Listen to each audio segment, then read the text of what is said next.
Have you ever felt your life suddenly change? Even when you did nothing? Like the world pressed the season button without asking you.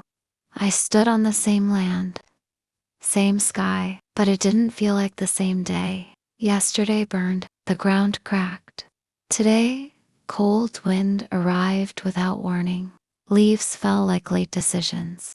I waited for seasons to save me. Rain when I was dry, warmth when I froze. But nature never waits for humans.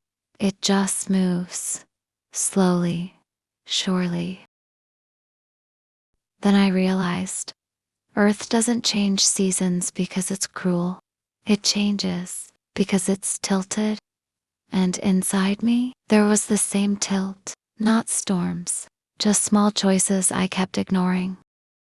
Seasons are never late, but actually humans are.